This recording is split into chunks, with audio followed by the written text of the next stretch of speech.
अस्सलाम वालेकुम, good morning. सुबह सवेरे पाकिस्तान और सुबह के आगाज़ पे ही खुश रहना बहुत अच्छी बात है, मगर इसके साथ साथ अगर अपने आसपास के इर्द गिर्द के माहौल में मौजूद तमाम लोगों को भी आप खुश रखें तो फिर क्या ही बात है। बहुत सारे लोगों को शायद मुश्किल लगता है कि खुश रखना या खुश रहना बड़ा मुश्किल है, या शायद किसी की ज़िंदगी में एक मसला है तो वो समझता है कि शायद सारी ज़िंदगी मेरी ऐसी ही कटेगी, जला भुना सा वो शख्स रहता है। मगर अगर आप खुश रहें और आसपास अपने खुशियाँ बांटें, खुशियाँ किसी भी तरीके से बांटी जा सकती हैं, उसका कोई भी तरीक़ेकार हो सकता है।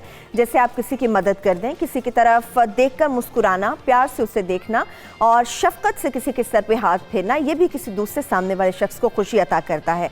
इसके साथ से इससे खुशियाँ बांटना कोई बहुत मुश्किल काम नहीं है, या खुश रहना वो तो इंसान के अपने बस में होता है कि आपने खुश रहना है या फिर नहीं रहना। कभी कभी बहुत छोटी छोटी चीज़ें भी इंसान को बहुत ज़्यादा खुश कर देती हैं, आपका मूड खुशगवार कर देती हैं और सारे दिन उसी खुशगवार मूड के साथ, उसी ताजगी के साथ आप अपने सारे दिन के काम सर अंजाम देते हैं और खुश खुश अपने घर से जाते हैं, खुशी से वापस आते हैं, अपनी फैमिली को वक्त देते हैं।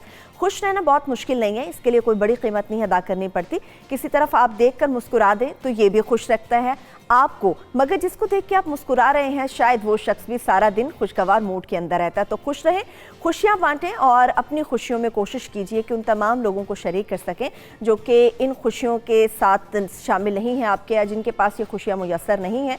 तो खुशियाँ बांटना कोई मुश्किल या महंगा काम नहीं है, बहुत ही कम दाम में बहुत ही बड़ी कीमत और बहुत ही बड़ा अजर आपको मिल जाता है अगर आप खुद भी खुश रहते हैं, दूसरों को भी खुशी अता करते हैं। तो चलिए इस अच्छी बात के साथ ही सुबह सवेरे पाकिस्तान में हम आगे की तरफ बढ़ते हैं।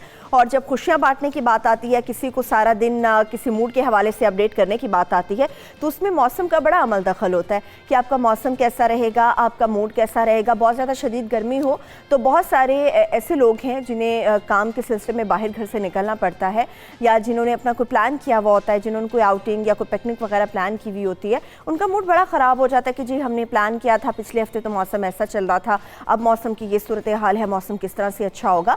मगर आपको अपडेट करने का मकसद ये होता है कि आप अपनी प्लान को ख़त्म मत करें, हल्का फुल्का उसको चेंज कर लें, कुछ चेंजिंग्स उसके अंदर कर लें। अगर आप आउटडोर जाने की कोशिश कर रहे हैं तो कोशिश करें कि आप इंडोर अपने लिए कुछ प्लान कर लें। तो चलिए मौसम आपके साथ शेयर करते हैं कि मौसम की सूरत हाल कैसी रहेगी, क्योंकि अभी ईद उल अज़हा की भी आमद है और इसके साथ साथ मौसम की सूरत हाल बताना बेहद ज़रूरी है, क्योंकि इससे पहले लोग आउटिंग के लिए जाना चाह रहे हैं। इस वक्त जो लाहौर शहर का मौसम है, यहाँ पर कम से कम दर्जा हरारत रहेगा 26 और ज़्यादा से ज़्यादा 32 डिग्री होने का इम्कान है।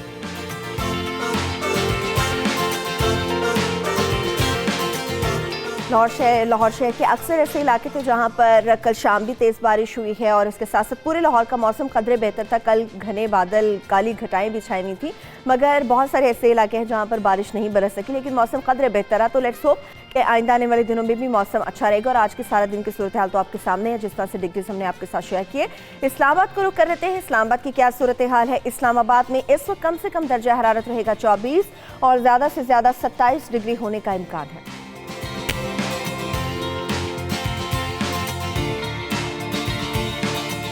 इस्लामाबाद में भी कदर मौसम बेहतर है, 30 डिग्री से कम है दर्जा हरारत। इट मीन्स कि वहाँ पर मौसम अच्छा रहेगा, खुशगवार रहेगा, लोग इंजॉय कर सकेंगे।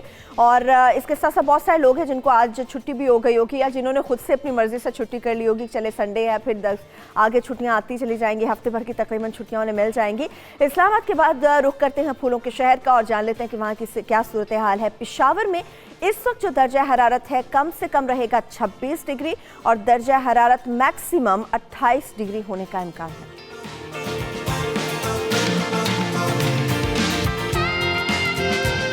थैंक्स टू अल्लाह पेशावर में भी मौसम कदरे बेहतर है, वरना ये कहा जा रहा था कि गर्मी हो सकता है बढ़ जाए। अभी कोयटा की क्या सूरत हाल है ये भी आपके साथ शेयर कर लेते हैं। कोयटा में जो दर्जा हरारत रहेगा कम से कम दर्जा हरारत होगा 21 और मैक्सिमम 34 डिग्री होने का इम्कान है।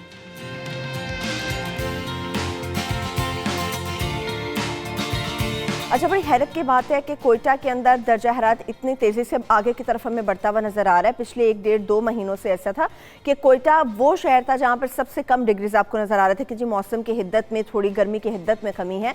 मगर अभी हम देख रहे हैं कि तमाम शहरों में मौसम की हिद्दत में कमी है, मगर कोयटा का दर्जा हरारत मैक्सिमम बढ़ता चला जा रहा है। तो उम्मीद करते हैं कि इंशाल्लाह आइंदा आने वाले दिनों में कोयटा का मौसम अच्छा होगा। मगर इस वक्त जो कराची की सूरत हाल है उससे मुताल्लिक़ मैं आपको अपडेट करना ज़रूरी है। आपको याद होगा हमने कल भी आपको बताया था कि प्रेडिक्शंस हैं कि कराची के अंदर बारिश हो सकती है और कल रात से ही कराची के अंदर बारिश का सिलसिला जारी है और बारिश की क्या सूरत हाल है, उसके बाद अब क्या सूरत हाल बनती हुई नज़र आ रही है, क्योंकि पहले तो मौसम की वजह से बहुत ज़्यादा परेशानी उठाना पड़ी। उम्मीद करते हैं कि ये बारिश अच्छी साबित होगी कराची के तमाम वासियों के लिए। हमारे साथ हमारी रिपोर्टर सबा नूर मौजूद हैं कराची से, उनसे जान लेते हैं कि इस वक्त बारिश की और क्या सूरत हाल है। सबा, आप तो बड़े प्यारे मौसम में खड़ी हैं, यहाँ पे बहुत खूबसूरत मौसम है।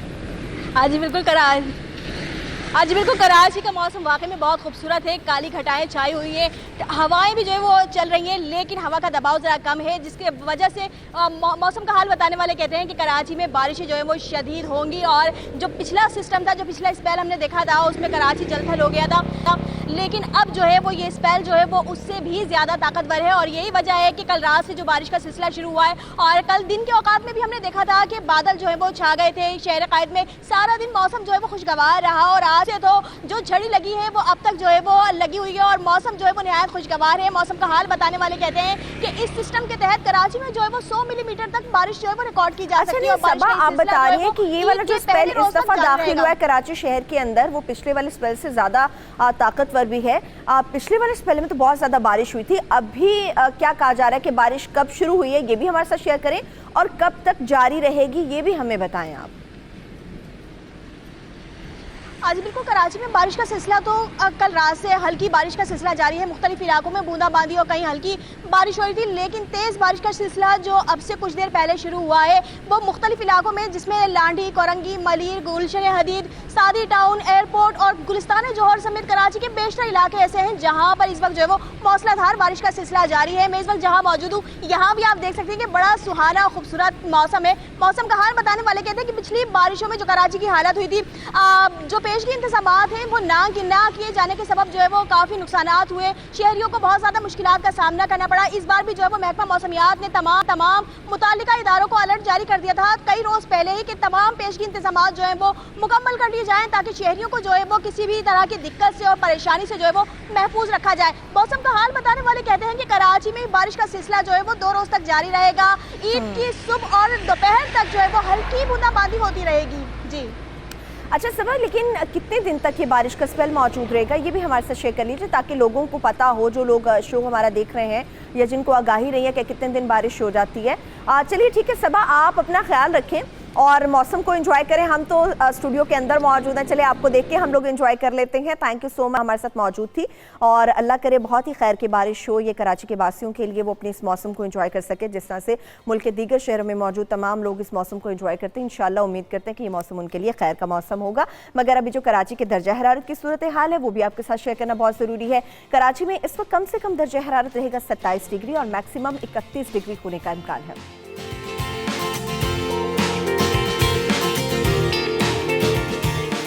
जितना हसीन मौसम था, उम्मीद करते हैं कि ये हसीन मौसम पाकिस्तान के तमाम शहरों की तरफ भी अपना रुख करेगा और ये स्पेल जो इस वक्त कराची में मौजूद है कराची से होता हुआ मुख्तलिफ शहरों की तरफ बढ़ेगा और हम सब लोग भी इस तरह से एंजॉय कर सकेंगे। आज सुबह सवेरे पाकिस्तान में किस हीरो का इंतखाब किया गया? शायर मशरिक, मुफक्किर पाकिस्तान, हकीमुल उम्मत डॉक्टर अल्लामा मोहम्मद इकबाल रहमतुल्लाह अलैह आज के हमारे सुबह सवेरे पाकिस्तान के हीरो पाकिस्तान है और इनकी खिदमात पर अगर बात की जाए तो शायद नाकाफ़ी होगा अपनी ज़ुबान से इसको अदा करना। तो तारीख़ दान है डॉक्टर फ़खरुल हक साहब, वही हमारे साथ मौजूद हैं। अल्लामा मोहम्मद इकबाल रहमतुल्लाह अलैह की खिदमात और उनकी इस आज़ादी के लिए जो उन्होंने काम किया उनसे जानेंगे। डॉक्टर साहब आपको सुबह सवेरे पाकिस्तान में हम वेलकम करेंगे, बहुत शुक्रिया आपने अपना वक्त निकाला हमारे लिए। डॉक्टर साहब, जब हम बात करते हैं डॉक्टर अल्लामा मोहम्मद इकबाल रहमतुल्लाह अलैह के हवाले से तो उनके खिदमात के ऊपर बात होती है। आज की नौजवान नस्ल को आप किस तरह से आगाही देंगे कि तहरीक पाकिस्तान में उन्होंने क्या अपना किरदार अदा किया? जी बहुत शुक्रिया। अल्लामा इकबाल के हवाले से अभी जो आपने एक सेगमेंट दिखाया है उसमें भी बहुत से पहलुओं की तरफ इशारा कर दिया गया है। मैं ये समझता हूँ कि अल्लामा इकबाल हकीमुल उम्मत भी हैं, शायर मशरिक भी हैं, मुफक्किर पाकिस्तान भी हैं, हमारे कौमी शायर भी हैं। उनका जो अहद हयात है वो तो 1877 से 1938 तक है, यानी क़याम पाकिस्तान से पहले ही उनका इंतकाल हो गया। लेकिन मुझे उनका एक शेर याद आ रहा है, वो ये कहा करते थे और बहुत ही मारूफ उनका ये शेर है कि नग़्मा-ए नौबहार अगर मेरे नसीब में नहीं, इस दमे नीम सोज को तायर के बहार कर। ये एक दुआया शेर है जिसमें अल्लामा ने कहा है कि अगर नौ बहार जो है उसे देखने का मौका मेरे नसीब में नहीं है, यानी क़याम पाकिस्तान, तो कोई बात नहीं, मेरा जो पैगाम है उसको उस बहार के लाने वाले परिंदे की आवाज़ बना दे। तो अल्लामा की ये जो दुआ है ये मकबूल हुई, और इकबाल की काविशें जो हैं उनको हम अगर इस अंदाज से देखें कि जो नौआबादियाती अहद है, कॉलोनियल पीरियड है, उसमें सबसे बड़े दानिश्वर की हैसियत से और सबसे बड़े कौमी और मिली हीरो की हैसियत से अगर कोई शख्सियत उभर कर सामने आई तो वो अल्लामा इकबाल हैं। पाकिस्तान के हवाले से उनका एक बहुत बड़ा एहसान ये भी है कि उन्होंने कायदे आज़म का इंतखाब किया। आप जानते हैं ये एक तारीख़ी हकीकत है कि कायदे आज़म को इंग्लैंड से, यूरोप से वापस लाने में अल्लामा इकबाल का भी एक अहम किरदार है, और वो चाहते थे कि पाकिस्तान की जो आज़ादी की जो मूवमेंट है उसमें कायदे आज़म अपना किरदार अदा करें। चुनांचे ऐसा ही हुआ, और दो कौमी नज़रिए के हवाले से हमने ये पाकिस्तान जो है ये हासिल किया। ठीक है डॉक्टर साहब, मुझे ये बताइएगा, अल्लामा मोहम्मद इकबाल ने जी डॉक्टर साहब, अल्लामा मोहम्मद इकबाल ने अपनी शायरी में खुदी का पैगाम दिया। आज की नौजवान नस्ल शायद इससे वाकिफ नहीं है, उनका खुदी का पैगाम आखिर था क्या?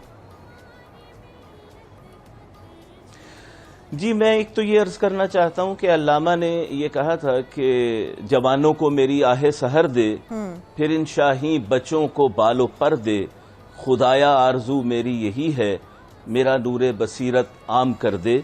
तो ये नूरे बसीरत जो है ये असल में उनके पैगाम खुदी में मुज़मिर है, और उनका खुदी का पैगाम ये है कि हर शख्स को, हर इंसान को, और ख़ास तौर से वो अपने नौजवान शाहीनों से मुखातिब होते हैं कि उन्हें ये चाहिए कि वो अपनी तमाम सलाहियतों से वाकिफ़ हों, उनका इदराक करें, और उन सलाहियतों को वो फिर कौमी और मिली तशख़्ख़ुस के लिए इस्तेमाल करें। बहुत शुक्रिया आपका, थैंक यू सो मच हवाले से हमें अपने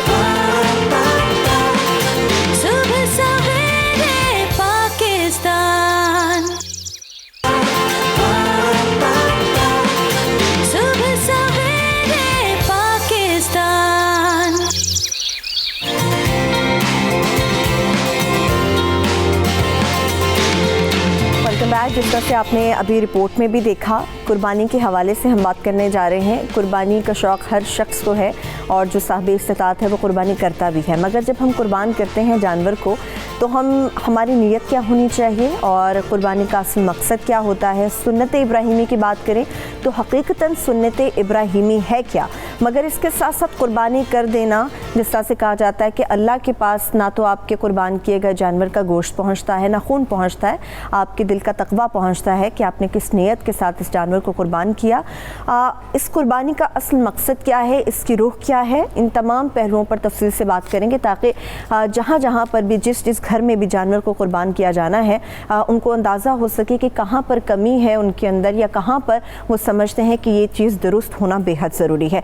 तो इसके लिए हमारे साथ यहाँ पे इस्लामिक स्कॉलर मौजूद हैं स्टूडियोज़ के अंदर। मैं उनका तारुफ आपके साथ करा देती हूँ। प्रोफेसर नुरीत फातिमा साहिबा हमारे साथ मौजूद हैं। प्रोफेसर साहब आपका बहुत शुक्रिया। डॉक्टर अकील अहमद साहब मौजूद हैं। डॉक्टर साहब आपकी भी आमद का बेहद शुक्रिया। जब हम कुर्बानी की बात करते हैं प्रोफेसर साहिबा, तो असल में हर साल हर शख्स कोशिश करता है कि किसी न किसी तरह से जानवर को कुर्बान किया जाए, और जो साहिब इस्तिताअत हैं वो तो एक की बजाय कई जानवर लेके आते हैं घर में और कुर्बान करते हैं। जी, जानवरों की कुर्बानी का असल मकसद है क्या? शुक्रिया सरवत। बिस्मिल्लाहिर्रहमानिर्रहीम।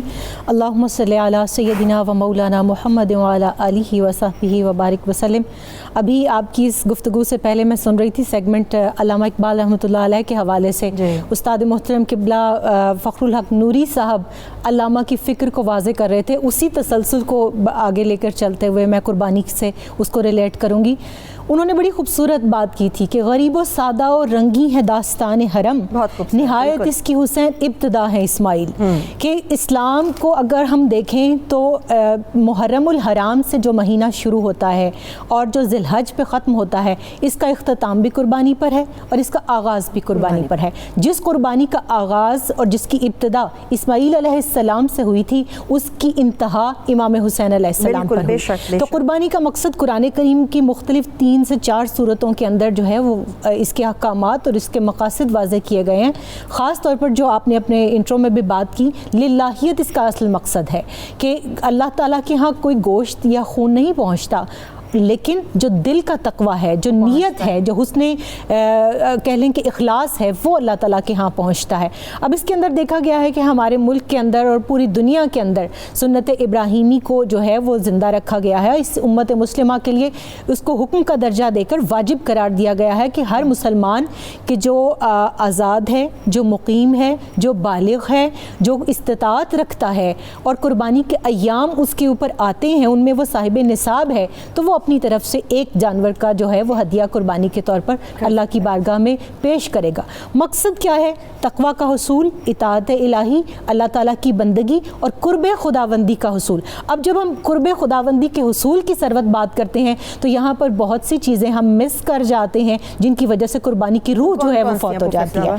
अब वो देखें, कुर्बानी का जो मकसद है वो अल्लाह ताला का कुर्ब जहाँ हासिल करना है, वहाँ उस कुर्ब के ज़रिए तकवा का हुसूल भी है। आपने जब दिखावा कर दिया, आप जब खुराफात में पड़ गए, आपने जब अपने जानवर की, मैं तो ये देखती हूँ हटो बच्चों की बाज़ारों के अंदर से आखिरी दिनों में आवाज़ें आ रही होती हैं, कैट वॉक शुरू हो गई है, मीडिया के ऊपर बहुत ज़्यादा उसकी तशहीर शुरू हो गई है। हर शख्स अपने जानवर की कीमत ज़्यादा बताकर लोगों से उसकी दाद वसूल करना चाह रहा है। तो वो अमल जो अल्लाह के लिए था, अगर वो मखलूक के लिए हो गया तो वो उसकी जो है असल रूह जो है वो फौत हो गई, वो कुर्बानी का मकसद पूरा नहीं हुआ। फिर यहाँ पर इमाम हुसैन अलैहिस्सलाम की अगर मैं बात करूं, आज के दिन के अंदर हम देखें 8 ज़िलहज, एक कुर्बानी वो जिसकी मैंने इस्माइल अलैहिस्सलाम का तज़किरा किया, एक कुर्बानी वो कि जो इमाम अली मकाम अलैहिस्सलाम ने आज के दिन एहराम खोलकर मक्का को छोड़कर जिसका आगाज़ किया, मदीना को छोड़ा, फिर मक्का को छोड़ा और करबला के मैदान के अंदर न सिर्फ अपना आप बल्कि अपनी औलाद को भी कुर्बान करके ये साबित किया कि देखो कुर्बानी का मकसद क्या है, लन तनालुल बिर्रा हत्ता तुनफिकू मिम्मा तुहिब्बून, कि तुम नेकी को उस वक़्त तक पा ही नहीं सकते जब तक कि अल्लाह की बारगाह में अपनी महबूब तरीन चीज़ खर्च ना कर ये दो। महबूब तरीन की जो आपने बात की प्रोफेसर साहब, डॉक्टर साहब आप गुफ्तगू सुन रहे थे, एक तो कुर्बानी का दुरुस्त तरीका क्या है और दूसरा जिस तरह से नुरीद फातिमा साहिबा ने फरमाया जानवरों की कैट वॉक के हवाले से, बहुत सारे लोग कहते हैं कि जी हमारा जानवर बड़ा खूबसूरत है और बड़ा ही कीमती भी है, बेशकीमत है, बहुत पैसा लेके हम दे के इस जानवर को लेकर आए हैं, तो यकीनी तौर पे हमने पैसा भी बहुत लगाया, जानवर भी बहुत खूबसूरत लेकर आए, तो अल्लाह के यहाँ इसका अजर भी हमें बहुत मिलेगा कि हमने अपनी ज़रूरत से बढ़ के इस जानवर को लिया। क्या ये भी दुरुस्त होता है? बिस्मिल्लाहिर्रहमानिर्रहीम। अच्छा, सबसे पहले तो ये देखा जाए कि इस्लाम ने फ़र्द और मुआशरे के रवैये की तश्कील के लिए जो अहकामात भी दिए हैं ना, उनके अमली मज़ाहिर का मौका भी देता है। जी बिल्कुल। इंसानी मुआशरे में एक लफ्ज़ बोला जाता है ईसार, ख्वाहिशात नफ्स को कुर्बान करना। तो कुर्बानी उसकी एक बेहतरीन कह लें कि एक एक्सरसाइज है, अल्लाह करीम ने मौका दिया है। आप देखिए ना, इसकी असल तो सैयदना इब्राहीम अलैहिस्सलाम को अल्लाह ने हुक्म दिया बेटे को कुर्बान करो। अब एक इंसान के लिए बेटे से बढ़कर कौन सा रिश्ता हो सकता है? के लिए बेटे के साथ और छुरी, उन्होंने छुरी चला दी थी, वो अल्लाह ने बचा लिया। इससे हमें ये मकसद मिलता है कि जानवर ज़िबा करने की 2 जिहात हैं, 2 डायमेंशंस हैं। एक तो वाकई हकीकी तौर पर वो ज़िबा हो ताकि अल्लाह की बारगाह में उसका आपको अजर मिले और कल क़यामत के दिन पुल सरात पर वो आपकी सवारी बने। दूसरा ये एक सिंबॉलिक कली भी है, एक अलामती तौर पर भी है कि जो आपके अंदर जो ख्वाहिशात का जानवर छुपा बैठा है उसको अपने हाथों से ज़िबा करें, कोई दूसरा ना करे। ये जो छुरी आपके हाथ में पकड़ाई गई, बिस्मिल्लाह अल्लाह अकबर, खुद अपने हाथों से अपना तज़किया करें। और फिर देखिए नबी करीम सल्लल्लाहु अलैहि वसल्लम मदीना मुनव्वरा में 10 बरस हर साल आपने कुर्बानी की है। और कुर्बानी के हवाले से जो है आप देखिए कि इस्लाम ने दीगर इबादत के साथ साथ कुर्बानी को भी एक ख़ास मकसदियत से जोड़ा है। बिल्कुल। और कोई भी इबादत मैं अर्ज़ करता चलूँ, जब उसकी मकसदियत पर गौर किए बगैर हम अमल करेंगे तो शायद उसके नताइज हमें हासिल ना हो उसके समरात हासिल ना हो सकें। जैसा कि आजकल इल्ला माशाल्लाह सारे नहीं, कुछ लोग हमने स्टेटस सिंबल बना लिया कुर्बानी को, मेरा 2 लाख का बकरा है, 3 लाख का। जहाँ मैं ये भी अर्ज़ करता चलूँ, कुछ लोग हमें पता होता है कि इनकी कुर्बानी करने की इस्तेदाद नहीं है, उनसे मत पूछें, कि आपने क्या लिया है, शर्मिंदा कर रहे हैं। आप किसी आपको अल्लाह ने दूसरे को मौका दिया तकलीफ में दे रहे देखें, आपको अल्लाह ने मौका दिया, मेरा ख्याल ये सवाल करना ही इबस है।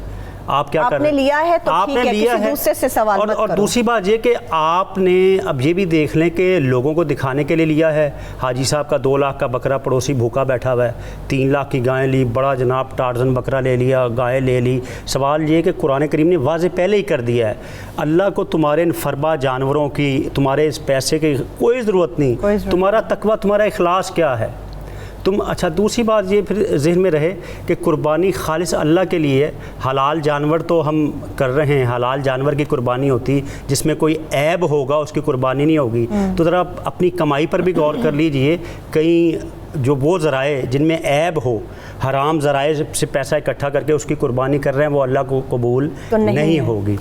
बाकी नबी करीम अलैहिस्सलाम अमूमन जानवर लेते थे, स्याही में बैठता था, स्याही में खाता था और स्याही में चलता था, ब्लैक की तरफ इशारा है।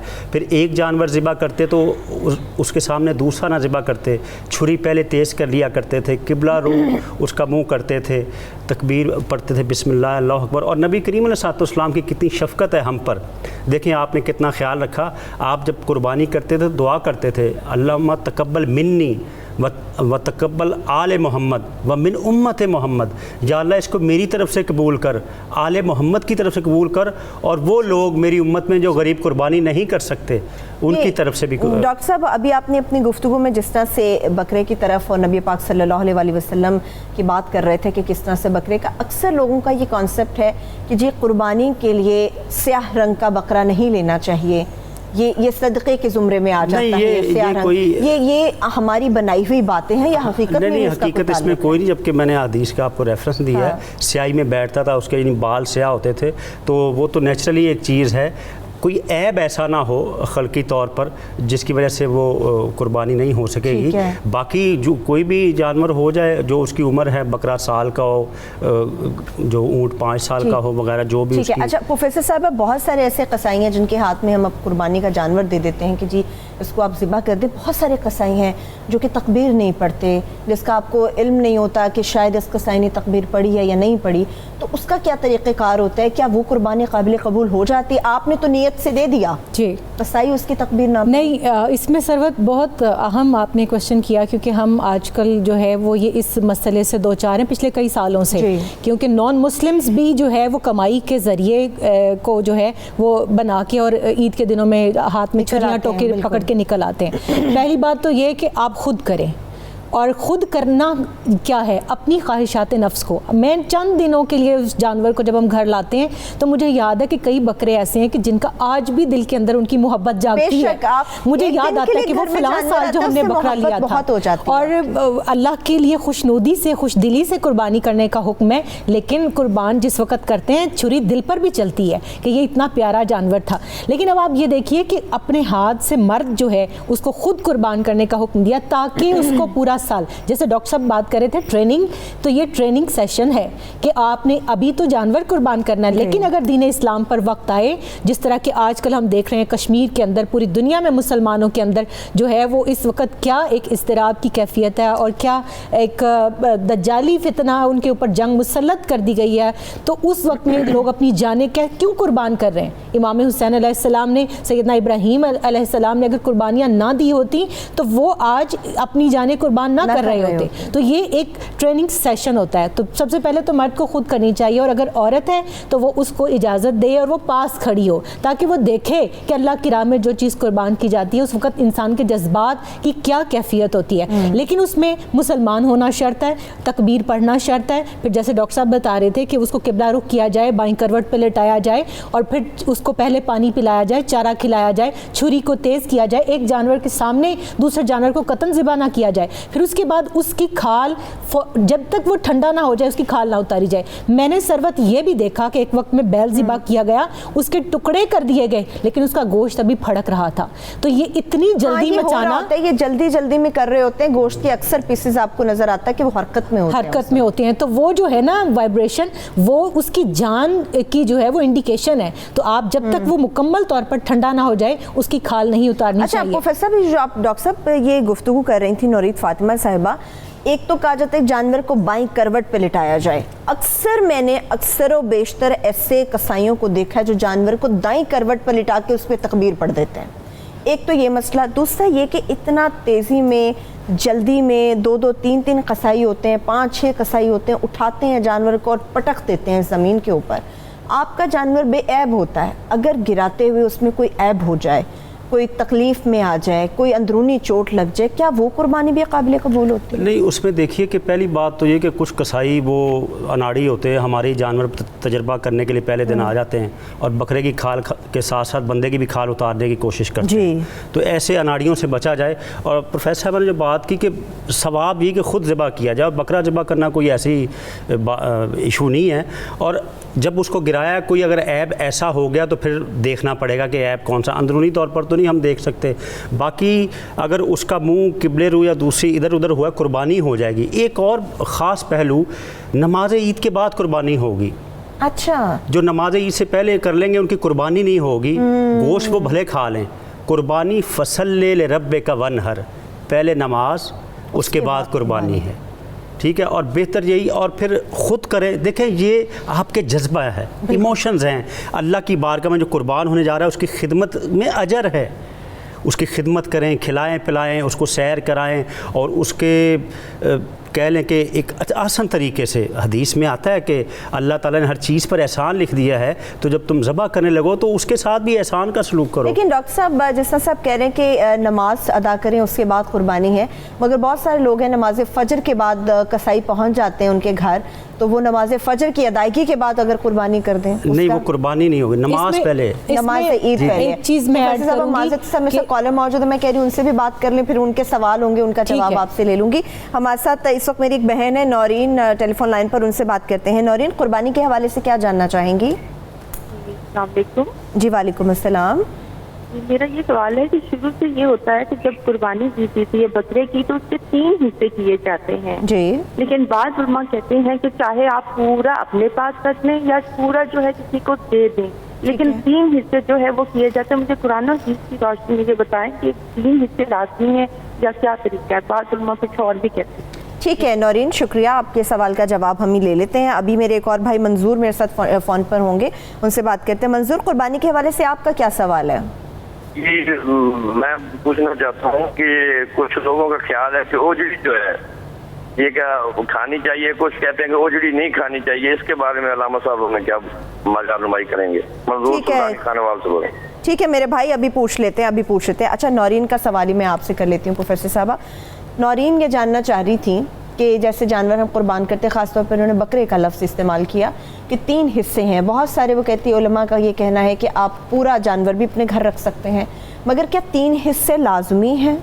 अच्छा, इसमें मैं आपके इस सवाल से पहले वो बात मुकम्मल करना चाहूँगी जो डॉक्टर साहब ने शुरू की थी कि ईद की नमाज शहर के लिए ये अहकामात हैं कि अगर आप शहर के अंदर है, सिटी में हैं, तो कहीं एक जगह पर भी अगर नमाज से ईद हो गई है तो उसके बाद शहर के किसी भी हिस्से में आप कुर्बानी कर सकते हैं। अच्छा, हाँ। चाहे आपने उस नमाज की अदायगी की है या नहीं की, क्योंकि वो एक जगह पर अदा हो चुकी है। जैसे 6:30 बजे आजकल लाहौर के अंदर जो अनाउंस टाइम किया गया है, तो अगर 6:30 बजे कहीं लाहौर के अंदर एक जगह पर ईद की नमाज हो गई है, उसके बाद कहीं भी कुर्बानी की जा सकती है।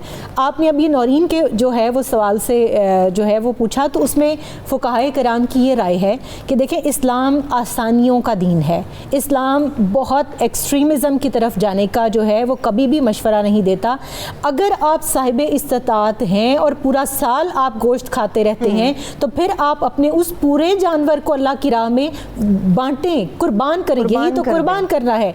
लेकिन अगर आप साहिब इस्तात नहीं हैं, पूरा साल आपने गोश्त नहीं खाया, आपके बच्चों ने नहीं खाया, क्योंकि कुर्बानी गोश्त खाने के लिए नहीं की जाती, लेकिन इसके बावजूद आसानी दीन ने क्या दी है कि फिर 3 हिस्से आप खुद भी रख सकते हैं। लेकिन बेहतर ये है कि उसके सुन्नत के मुताबिक 3 हिस्से किए जाएं, एक हिस्सा गुरबा और मसाकीन के लिए, एक दोस्त अहबाब के लिए, एक अपने घर के लिए। लेकिन उसके अंदर पूरा गोश्त का हर हिस्सा डिवाइड होगा, पहले मिक्स होगा, उसके बाद डिवाइड होगा। ऐसा नहीं है कि दस्ती पहले घर रख ली जाए, रान घर रख ली हर जाए, अच्छा हिस्सा खुद अपने लिए रख लिया जाए। और जहाँ तक ओजड़ी की बात की है उन्होंने, कुछ मकरूहात हैं, कुछ इस जिस्म के हिस्से जानवरों के ऐसे हैं कि जिनको खाना मना है, जिनको नापसंद किया गया है, और ओजड़ी वन ऑफ देम, कि आप इसको ना खाएं और इसको जो है वो डिस्पोज ऑफ करें। ठीक है, लेकिन डॉक्टर साहब बहुत सारे लोग कहते हैं कि कुछ खास जानवर हैं जिनकी ओजड़ी के हवाले से मना किया जाता है। बकरे की ओजड़ी के हवाले से शायद इस तरह की चीजें नहीं है कि ये बात इसको ठीक, कराहत आई है लेकिन हराम नहीं कहा गया। अच्छा, बकरे की ओजड़ी के हवाले से मकरूह का लफ्ज़ इस्तेमाल किया यही है, कराहत है उसमें। अच्छा, दूसरी ये देखें, जो शख्स कुर्बानी कर रहा है वो तो अमीर आदमी सारा साल गोश्त खाता रहता है। इसमें भी इस्लाम का ये तवस्सो है, वसअत है, इजाज़त दे दी कि आपकी मर्ज़ी, आप क्या करते हैं उस जानवर के साथ, पहले ही तय कर लेते हैं ये फ़लाँ की रान है, फ़लाँ का पीस है, फ़लाँ का खूबसूरत हिस्से अलग। ऐसा नहीं होना चाहिए कि वो लोग जो गरीब सारा साल जिनको कुछ मुनासिब ग़िज़ा नहीं मिलती, ये खुदाई दावत है, और दावत वो अच्छी होती है जिसमें गोश्त दिया जाए। अभी मेरे साथ एक कॉलर मौजूद है, हाजी आमिर साहब, उनसे बात करते हैं। जी हाजी साहब, बात कीजिए। अस्सलाम वालेकुम। जी वालेकुम अस्सलाम। मैडम, मैंने मौलाना साहब से पूछना था, जी जी, कुर्बानी करते हैं छोटे जानवर की, तो वो क्या एक बंदे के नाम से होती है, और दूसरा ये है कि वो किसी बेटे की या भाई की या किसी के नाम से कर सकते हैं? ठीक है हाजी साहब, हम पूछ लेते हैं। बहुत शुक्रिया, आपने हमें कॉल की। अली अहमद भी कॉलर हमारे साथ मौजूद है, उनसे भी बात करते हैं। जी अली, कुर्बानी के हवाले से क्या सवाल है आपका? जी अस्सलाम वालेकुम। मेरा मौलाना साहब से सवाल है कि बाज़ लोग अपने बच्चों के कहने से या अजीजों के कहने से, मजबूर करने से कर्ज उठाकर कुर्बानी करते हैं। क्या ये जायज है, या इसमें इस्लाम ने मना किया है कि कर्ज उठा के कुर्बानी ना की जाए? ठीक है मेरे भाई, अभी पूछ लेते हैं। शुक्रिया आपने कॉल की। डॉक्टर साहब, मेरे पास लास्ट 2 मिनट्स है, मैं कह रही हूँ आप इन दोनों कॉलर्स का जवाब दे दें। देखिए, कर्ज लेकर अगर कोई इबादत की, इबादत तो हो जाएगी, हाँ, ये बात जहन में रख लें। लेकिन जब इस्लाम ने आपको मुकल्लफ नहीं किया तो आप क्यों ये पेन ले रहे हैं, क्यों तकलीफ उठा रहे हैं? जब, और दूसरी पहला सवाल उनका पहला था हाजी साहब कह रहे थे कि जिस तरह से हम जानवर लेते हैं, जैसे छोटा जानवर ले लेते हैं, बकरा, छतरा, दुम्बा ले लेते हैं, किसी के नाम पे कर सकते हैं? जैसे वो माँ, कई लोग कहते हैं कि जी आप कुर्बानी करते हैं तो पहले माँ बाप के नाम की करें, या आप अपने औलाद में से किसी के नाम की कर सकते हैं? जी, ऐसे ही बिल्कुल, जो साहिब हैसियत आदमी पहले तो उसकी तरफ से होगी, उसके बाद जितनी उसकी गुंजाइश है उसकी तरफ से। और बकरा, छतरा वगैरह ये एक कुर्बानी है, एक बकरा होगा, एक कुर्बानी। गाय में 7 हिस्से हो सकते हैं, ऊँट में 7 हो सकते हैं। नहीं, वो कह रहे हैं अपने किसी बेटे या बेटी के नाम की हम कुर्बानी कर सकते हैं। पहले खुद साहिब इस्तात हैं, पहले अपनी करें जो इन पर वाजिब है। पहले अपने नाम की, पहले अपनी एक कुर्बानी, फिर जितनी उनकी हैसियत है अपने बच्चों के हवाले से करना चाहें कर सकते हैं, इसकी कोई कैद नहीं है। ठीक है। अच्छा प्रोफेसर साहब, अभी ये तो थे वो जिंदा लोग जिनके हवाले से अगर कोई दुनिया फ़ानी से कूच कर गया है, वफात पा गया है, वो आपके माँ बाप भी हो सकते हैं, आपके बहन भाई भी हो सकते हैं, आपकी औलाद में से भी कोई हो सकता है, तो उनके मरहूमिन के नाम की भी कुर्बानी हो जाती है? बिल्कुल हो जाती है। डॉक्टर साहब ने बड़ी खूबसूरत बात की कि सबसे पहले जिस पर वाजिब है वो पहले उसकी होगी, उसके बाद उसकी जितनी इस्तात, मैंने देखा है लोग 7 कुर्बानियाँ भी कर रहे होते हैं, एक बड़ा बैल लेके, उसके अंदर 7 हिस्से होते हैं, जिसमें अपनी तरफ से, अपने घर वालों की तरफ से, अपने मरहूमीन की तरफ से, और रसूलुल्लाह सल्लल्लाहु अलैहि वसल्लम की तरफ से भी। और फिर मैं ये समझती हूँ ये बड़ा एक अच्छा ट्रेंड है इस्लाम ने जो हमें दिया, क्योंकि आप सल्लल्लाहु अलैहि वसल्लम ने हर उस शख्स को याद रखा कि जो कुर्बानी नहीं कर सकता, आपने अपनी तरफ से भी की और पूरी उम्मत की तरफ से भी। तो हमें भी यही चाहिए कि हम शुक्राने के तौर पर रसूल रहमत सल्लल्लाहु अलैहि वसल्लम की तरफ से भी कुर्बानी। बहुत शुक्रिया प्रोफेसर साहबा, आप यहाँ पर तशरीफ लेके आई। डॉक्टर साहब आपका भी बेहद शुक्रिया। अभी मुझे सुबह सवेरे पाकिस्तान में एक ब्रेक की तरफ बढ़ना होगा, चूंकि कुर्बानी से मुताल्लिक बात चल रही है। तो कुर्बानी के हवाले से जब गोश्त की बात करते हैं तो बहुत ज़्यादा गोश्त खाने से या किस तरह से उसको फ्रीज किया जाए, इसके कौन कौन से मसाइल होते हैं, किस तरह से इसका इस्तेमाल होना चाहिए, इससे मुताल्लिक बात करेंगे। एक छोटी सी ब्रेक के बाद हमारे साथ रहिए।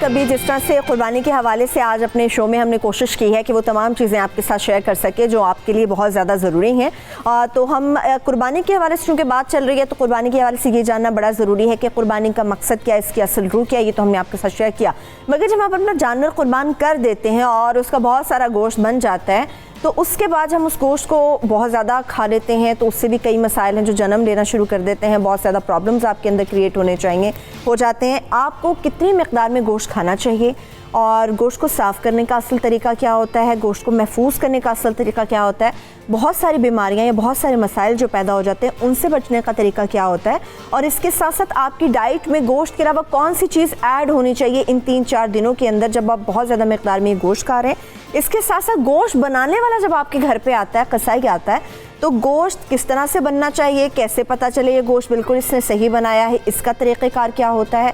मगर इसके साथ साथ बहुत ज़्यादा अच्छी मज़ेदार डिशेस भी बन रही होती हैं, तो उसके ऊपर भी हम बात करेंगे कि वो डिशेस कौन कौन सी हो सकती हैं, इसी पे कौन से हम चटपटे खाने बना सकते हैं। मगर इसके साथ साथ खाने को महफूज किस तरह से किया जा सकता है, तो मैं अपने पूरे पैनल का आपके साथ इंट्रोडक्शन करा देती हूँ। सबसे पहले हमारी बहुत ही प्यारी आपा हर्बलिस्ट मारूफ डॉक्टर बिल्किस आपा हमारे साथ मौजूद होंगी। आपा, आपको वेलकम करेंगे। थैंक यू सो मच, आपने हमें ज्वाइन किया कराची स्टूडियो से। इस्लामाबाद स्टूडियो से हमारे साथ मारूफ शेफ़ जैन मौजूद होंगे। जैन, आपको भी हम खुश आमदीद कहेंगे। अब मैं उस पैनल का आपके साथ इंट्रोडक्शन करा दूँ जो हमारे साथ यहाँ पे स्टूडियोज़ में मौजूद है। सबसे पहले हमारे साथ माहिर ग़िज़ाइयत हमारे साथ यमुना चट्टा मौजूद है। यमुना, आपका बहुत शुक्रिया। इसके साथ साथ आपके मैदे को कौन कौन से मसले हो सकते हैं, उनसे बचा कैसे जा सकता है, डॉक्टर फरवा जावेद हमारे साथ मौजूद है। डॉक्टर साहब, आपका भी बहुत शुक्रिया। और इसके साथ साथ हमारे वो भाई जिनकी ज़रूरत हमें सबसे ज़्यादा रहती है इस पूरे महीने में, जैसे ईद उल अज़हा का महीना ये ज़िलहज का शुरू होता है, हमें सबसे ज़्यादा ज़रूरत जिस भाई की होती है वो होते हैं कसाई, तो वो भी हमने अपने पास बुलाए हुए हैं। मोहम्मद नसीर हमारे साथ मौजूद है। अच्छा, सबसे मैं बात करूँगी, मगर जो सबसे ज़्यादा इम्पॉर्टेंट होता है वो ये होता है आजकल कसाई के हवाले से बात करना कि जी कब मिलेंगे। मुझे तो लगता है बहुत सारे कसाईयों ने बुकिंग बंद कर दी है। अच्छा नसीर, मुझे ये बताएं, आप लोगों ने बुकिंग बंद कर दी है? बुकिंग बंद नहीं की। क्यों? अब तो 2-4 दिन रह गए, बुकिंग नहीं बंद हुई आपकी? ऑर्डर कम इकट्ठा हुआ होगा आपके पास? नहीं, ऑर्डर काफ़ी ज़्यादा है। तो अभी भी बुकिंग आप करेंगे तो सारे आप रात गए तक 72 ऑर्डर रहेंगे। 72 ऑर्डर हैं। अच्छा, 72 ऑर्डर्स हैं आपके पास सिर्फ 3 दिनों के लिए? जी। तो लिस्ट क्या है, मतलब जिसने कोई बकरा करना है, दुम्बा, छतरा, गाय? बकरे वाले बकरे की तरफ जाएंगे, छतरे वाले छतरे की तरफ, दुम्बे वाले दुम्बे की तरफ। पूरी टीम बनाई हुई है आप लोगों ने जो मुख्तलिफ जगहों पे जाएगी? कितने लोगों की टीम है आपकी? हम 30 लोग हैं। 30 लोग? 30 लोग हैं आप लोगों ने पहले बांटा होगा, यार तू छतरे कर ली, मैं बकरे कर लूँगा, तू दुम्बे कर ली, मैं बैल कर लूँगा। अच्छा, तो बकरे का रेट क्या है? बकरे का 3000 रुपये ले रहे हैं। 3000 ये मैक्सिमम है या कम से कम है जो आप कहते हैं कि चलो 3000 रुपये मैं कर दूंगा? 3000 रुपये। 3000 रुपये कर देंगे, प्रॉपर बकरा कर देंगे, गोश्त बना जाएंगे उनका? पीस कहेंगे पीस, बोटी कहेंगे बोटी बना के देंगे। कीमा भी कुछ कसाईयों से बनवाते हैं? कीमा नहीं करते, वो मशीन होती है कीमे की। अच्छा, यानी कि आप हाथ वाला, वैसे हाथ वाला कीमा ज़्यादा मज़े का होता है? हाँ होता है ना, तो फिर कीमा क्यों नहीं बना रहे? 3000 भी ले रहे हो? कीमा नहीं बना के देते हैं। क्यों? अलाउ नहीं ज़्यादा लगता है। अच्छा, तो अच्छा मुझे ये बताएं कि जो बैल अपना कर रहे हैं उसका रेट क्या है? बैल का 16000 रुपये। 16000 रुपया बैल का रेट। और जो दुम्बा या छतरा कर रहे हैं उसका रेट क्या है? दुम्बे का छतरे का यानी कि एक रेट है। अच्छा, दुम्बा बकरे के साथ, बकरे में ही आ जाता है ना। ठीक है, बकरा, दुम्बा, छतरा। आप ज़्यादा से ज़्यादा कि लाहौर पूरे शहर का रेट बता रहे हैं आप जो 3000 है? चले भी सुनने वाले देख ले, कसाईयों के हाथों वो ब्लैकमेल ना हो। मेरे भाई ने बताया कि 3000 का रेट है और अगर बैल हो रहा है तो इतना ज़्यादा है। मैं और भी आपसे बात करूंगी, मगर इससे पहले हम बात कर लेते हैं अपनी प्यारी प्यारी सी आपा से। आपा, गोश्त तो बहुत बड़ी मकदार में अब घरों में जमा होना शुरू हो जाएगा और लोग माजरत के साथ उस गोश्त के ऊपर टूट भी पड़ेंगे। 3-4 दिन वो खाते रहेंगे उस गोश्त को, मुसलसल 3-3 टाइम खाएंगे। इतना ज़्यादा गोश्त खाने से मसले क्या क्या उन्हें हो सकते हैं? देखिए, गोश्त की एक मकदार जो रिकमेंडेड है वो 100 ग्राम है। 80 to 100 ग्राम्स होता है क्योंकि फुल सोर्स ऑफ प्रोटीन है। लेकिन ज़्यादा खाने से आपका पेट ख़राब हो सकता है, यूरिक एसिड आपका बढ़ सकता है, आपका फ़िल्टर प्लांट, आपके किडनी में मसाइल हो सकते हैं, बॉडी पे स्वेलिंग आ सकती है, हार्ट के मसाइल हो सकते हैं। इसीलिए बकरा ईद के फ़ौरन बाद हॉस्पिटल्स बहुत ज़्यादा बढ़ जाते हैं, जिसमें बुज़ुर्ग हजरात और बच्चे ज़्यादा मुतासर होते हैं। सही, यानी कि ये सारे मसाइल ज़्यादा होती हैं, ये सारे मसाइल जो हैं इनका आप शिकार हो सकते हैं। अच्छा डॉक्टर फरवा, मुझे ये बताइएगा, बहुत सारे लोग हैं जिस तरह से घरों में चिकन लाया जाता है तो कहते हैं कि जो उसको कम से कम धो, बड़े लोग हैं वो धो के उसको बिल्कुल वाइट कर देते हैं गोश्त को।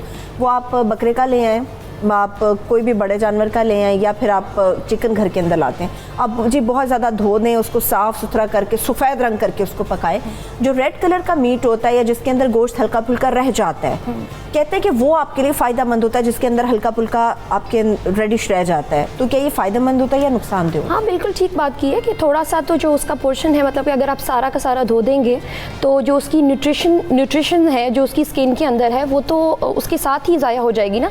लेकिन ऑब्वियसली दूसरी तरफ धोना भी बहुत ज़रूरी है, क्योंकि जिस किस्म के जो जरासीम वगैरह उसकी स्किन पे होते हैं तो उसको धोना भी तो एक मेरे ख्याल से बीच का हिस्सा रास्ता अपनाया जाए कि धोया भी जाए और बहुत ज़्यादा भी ना धोया जाए, मतलब साफ सुथरा कर लिया जाए लेकिन बिल्कुल उसको जैसा आप कह रही हैं सफ़ेद ना कर दिया जाए। अच्छा, यानी कि ये चीज़ें होनी चाहिए।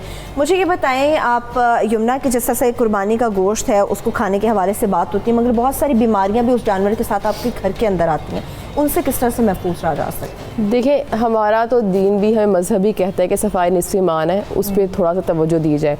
जैसे आपने सफाई की पहले बात शुरू की, सफाई उसकी बेइंतहा अच्छे तरीके से जितनी आप कर सकते हैं करें, पर जिस तरह आपने कहा ना कि बिल्कुल सफ़ेद कर देते हैं, हर तरह का फ़ैट और हर चीज़ उतर जाती है, तो there are category of people. कुछ लोगों को वो चीज़ ज़रूरी चाहिए फ़ैट। अब बच्चों की मैं आपकी नहीं कह सकते आप फ़ैट रिस्ट्रिक्ट करें, हम उनको मटन भी खिलाते हैं, उनको बीफ भी खिलाते हैं, क्योंकि हमारे मैक्सिमम जो चूँकि डेली बेसिस में पेशेंट देख रही होती हैं, हम ऑब्जर्व कि हमारे यहाँ अंडरवेट बच्चों के जो है वज़न के मसाइल बहुत बढ़ गए हैं। अंडरवेट है, ओवरवेट है, पर मोस्टली अंडरवेट कैटेगरी बहुत मिलती है आपको, और ये बड़ा अच्छा टाइम है कि आप उस गोश्त से जितना फ़ायदा उठा सकते हैं उठाएं, क्योंकि ये आपकी बॉडी में आयरन पूरा करेगा। जब हमने आयरन पे शोज़ किए थे, जब प्रेगनेंसी भी किए थे, मैंने ये चीज़ बहुत डिटेल में बताई थी कि ये वाला आपका जो सोर्स है red meat, it's a best source of iron from food, तो वो आपके लिए बहुत मुफीद है। पर उन बच्चों के लिए, उन जिन औरतों को या बच्चों को, बुजुर्गों को आयरन की कमी है, तो वो उन लोगों के लिए बहुत मुफीद है, उनकी चर्बी भी और उसका प्रोटीन कॉन्टेंट भी। पर अगर आपको कोई डिजीज़ है, अब जैसे यूरिक एसिड है, उसमें तो खैर आपने लेना ही नहीं है, मतलब ये तो बिल्कुल ख़त्म, आप थोड़ा सा भी नहीं लेंगे आपको मसला हो जाएगा। फिर वही बात जो आपने कहा, अस्पतालों के चक्कर लगते हैं बिल्कुल ईद के बाद, ये मसला तो रहता है।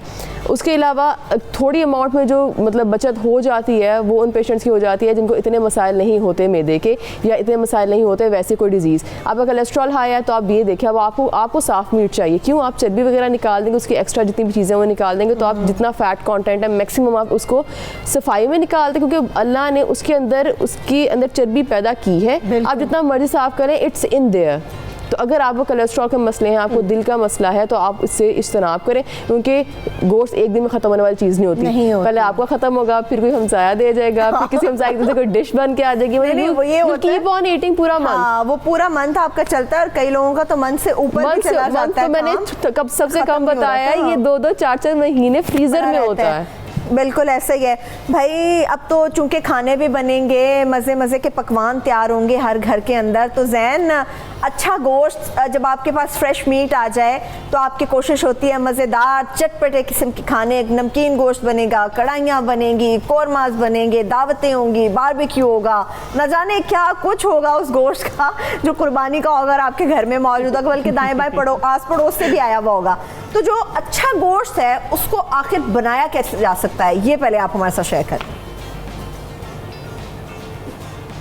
अच्छा जी, सबसे पहले तो मैं ये मेंशन करना चाहता हूँ कि एज अ शेफ़ हम लोगों को इस ईद का बहुत इंतज़ार होता है, क्योंकि बहुत मज़े की हम डिशेस बना सकते हैं। मुझे ज़ैन आपके चेहरे की मुस्कुराहट से अंदाज़ा हो गया था कि आपको इस ईद का शिद्दत से इंतज़ार था।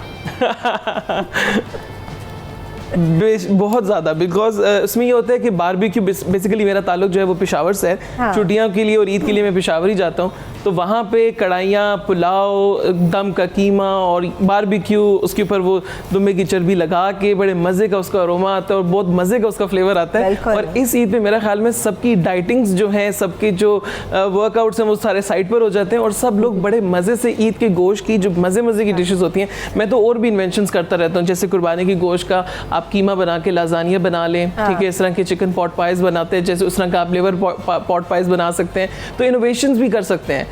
देसी खानों की अपनी एक रवायत होती है, और स्पेशली मेरी अम्मी की एक स्पेशल रेसिपी है जो नमकीन गोश्त की होती है, और वो ईद के पहले दिन तो बनती है। तो मैं जितनी रेसिपी क्रिएट कर दूं, लेकिन नमकीन गोश्त मेरा फेवरेट है। आपने क्या नाम ले दिया?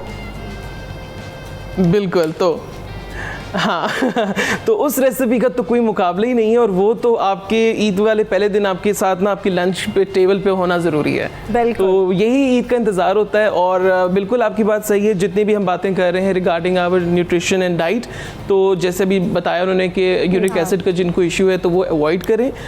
दुम्बे का गोश्त या मटन वगैरह देख सकते हैं, लेकिन रेड मीट जो है स्पेशली गाय का वो ना खाएं, अवॉइड करें। सैलड्स का इंटेक ज़्यादा करें, और ये नहीं कि ऊपर नीचे सारे आप बस ख़त्म करें, ठीक है ना, जितना भी कुर्बानी का गोश्त जमा हुआ है वक्फे से खाएं, आराम से 1 महीना, जैसे लोग उसको फ्रीज़ कर लेते हैं। मोस्टली स्पेशली हमारी चीज़ें ये होती हैं कि हम उसकी बोटी कट बना के उसको मैरिनेट करके फ्रीज़ कर सकते हैं, ताकि जब आपका जब भी दिल चाहे आप निकाल के उसकी कढ़ाई बना लें, उसको सीखों पे लगा के बारबेक्यू कर लें, उसको आप स्मोक इफेक्ट दे दें, आप कढ़ाई बना के भी दे सकते हैं। तो मल्टीपल किस्म की रेसिपीज बन सकती हैं जी, जिनसे अच्छा गोश्त आप बना सकते हैं।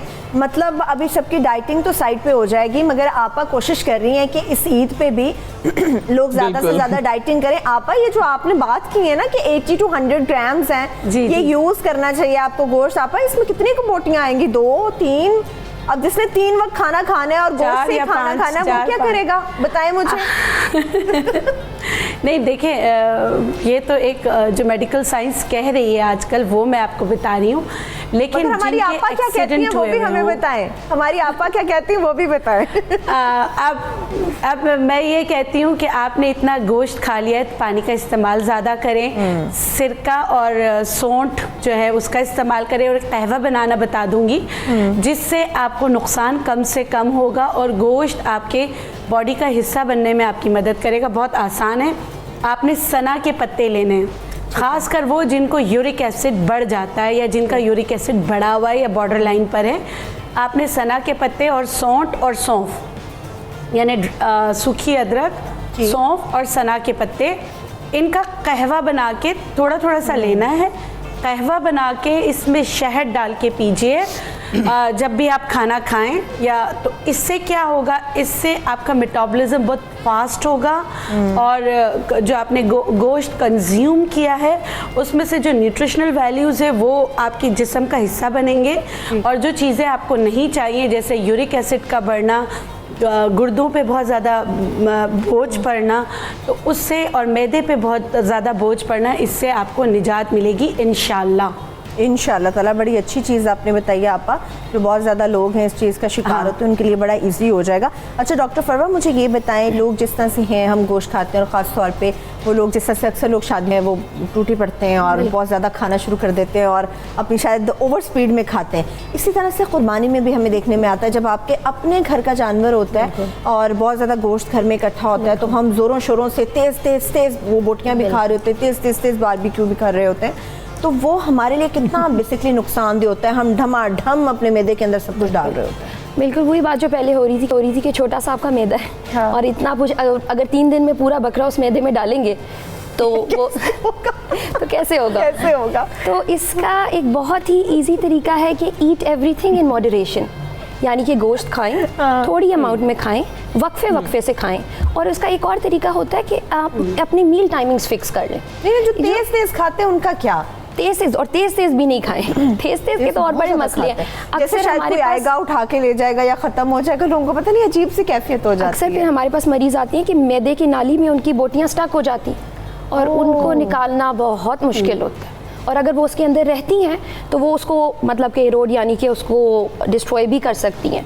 तो ये छोटी छोटी चीज़ें उनके बड़े मसाइल हैं। तो जो हमें इस्लाम में भी जो बातें बताई हैं कि मॉडरेट अमाउंट में खाएं, थोड़ा खाएं, भूख रख के खाएं, उन सारी चीज़ों को ईदों पे भी अप्लाई करना चाहिए। हाँ, वो चीज़ करनी चाहिए। और लेकिन जब लोग बहुत ज़्यादा चीज़ अपने पास देखते हैं ना तो शायद बहुत ही ज़्यादा वो ओवर से हो जाता है। और दूसरी बात ये कि ये भी हमें देखना चाहिए कि सिर्फ गोश्त हमने नहीं खाना ईद पे, हम अपनी उसकी डाइट के अंदर हम सैलेड्स ऐड कर दें, हम सब्जियां ऐड कर दें, और हम उसको थोड़े से डिवाइड कर दें ना पोर्शन। मतलब कि जैसे मैंने पहले मेंशन किया था कि ईद का ये मतलब नहीं है कि बस खाते रहो, उसमें भी आप उसी तरह मील टाइमिंग फॉलो करें।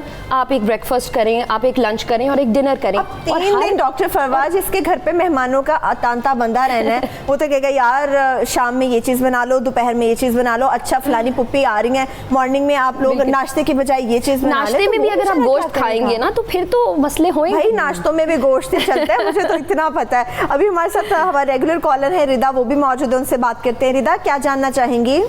जी अस्सलाम वालेकुम मैडम। वालेकुम अस्सलाम, मैं बिल्कुल ठीक हूँ रिदा। जी मैडम, मैं ये पूछना था कि ईद के बाद अक्सर हमारे घर वाले सारे बीमार हो जाते हैं। तो ये गोश्त ज्यादा खाने की वजह से बीमार होते हैं या कोई जानवरों में भी बीमारी हो सकती है? रिदा आपने मुझे बहुत प्यारी लगती हैं, मैं बहुत फैन हूँ आपकी। आपकी मोहब्बत है, मैं भी आपकी बहुत बड़ी फैन हूँ कि आपकी कॉल आती है हमें हमेशा। बहुत शुक्रिया रिदा।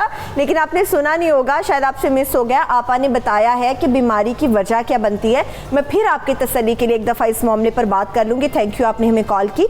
मगर यमुना, जिस तरह से लोग हैं अभी, जैसे अब 3-4 दिन और हर गोश्त आपका चल रहा होता है कि किसी न किसी शक्ल में होता है, तो जो लोग अपने पास गोश्त फ्रीज़ कर लेते हैं उसकी ग़िज़ाइयत कितनी ज़्यादा मुतासिर होती है फ्रीज़ किए हुए गोश्त? ये इंतहाई इस वक्त ना जो टॉपिक डिस्कस करने में सबसे इम्पॉर्टेंट पॉइंट ये है। आपने खा लिया, हम ख़राब खाते हैं, मैदे के मसाइल, वैसे डीप डाउन एवरीवन नोज़ कि हमें ज़्यादा खाने की वजह से मसले होने हैं, पर हम खा लेते हैं कि चलो कोई नहीं, डॉक्टर्स बैठे हैं हॉस्पिटल में, कर लेंगे कुछ ना कुछ। ये एक बड़ी साइलेंट मसला है जिसको नहीं देखा जाता।